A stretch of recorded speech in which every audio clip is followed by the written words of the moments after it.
It was supposed to be a simple family dinner, just like any other Sunday. But that evening, something shifted, and I realized I had been fighting a battle I hadn't even known existed. My mother-in-law, Diane, smiled warmly as she introduced Ava, my husband Ethan's ex-girlfriend, as her true daughter-in-law. I could feel the floor beneath me shift. It wasn't just the words she said. It was the casual way she said them, as though she hadn't just completely erased my existence. I sat there, my heart pounding, trying to mask the rising anger that threatened to spill over. You see, Ethan and I had been married for a year, and I had always believed I was building something with him. Something real, something strong. But Diane, she seemed to have a different plan. Ava, who had been a ghost in our lives for years, had suddenly returned from her soul-searching trip across Europe, and Diane welcomed her back with open arms, like nothing had ever changed.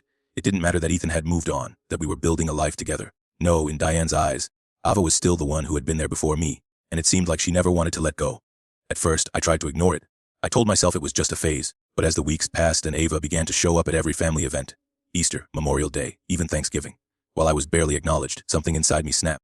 Diane's favoring of Ava had gone from uncomfortable to downright disrespectful. She wasn't just treating Ava like family. She was treating me like a stranger in my own marriage. That night, I made a decision. I was done standing by while she dismantled my place in my own family. It was time to fight back, not just for me, but for the family Ethan and I were building. It was time to take control. I should have seen the signs earlier.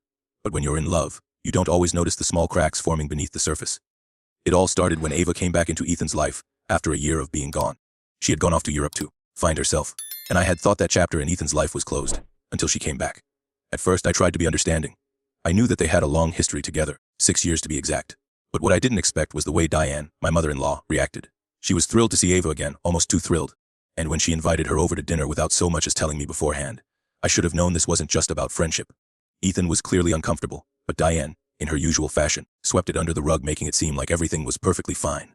"It's just a dinner," she insisted. "She's like family to us." I didn't want to rock the boat. Not yet. After all, I had just married Ethan a year ago, and I thought I had earned my place in this family. But then it happened again, and each time Ava was there.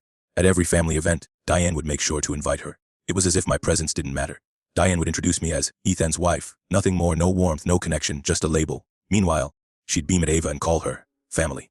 At Thanksgiving of all things, Diane introduced Ava as the true daughter-in-law, right in front of me, as if I didn't even exist in this family. The more Diane did this, the more I began to feel invisible. It wasn't just the words. It was the way she treated me like an afterthought. Every time she talked about Ava, it was with affection, nostalgia. She would ask her about her life, her plans, as if she had never left. But when she looked at me, there was a sense of indifference, like I was a temporary fixture. It hurt, more than I cared to admit. And slowly, the anger started to creep in. I told myself it was fine, that it wasn't worth confronting. But deep down, I knew I was losing something important, my place in this family. The family I had married into. And that night at dinner, when Diane called Ava her true daughter-in-law,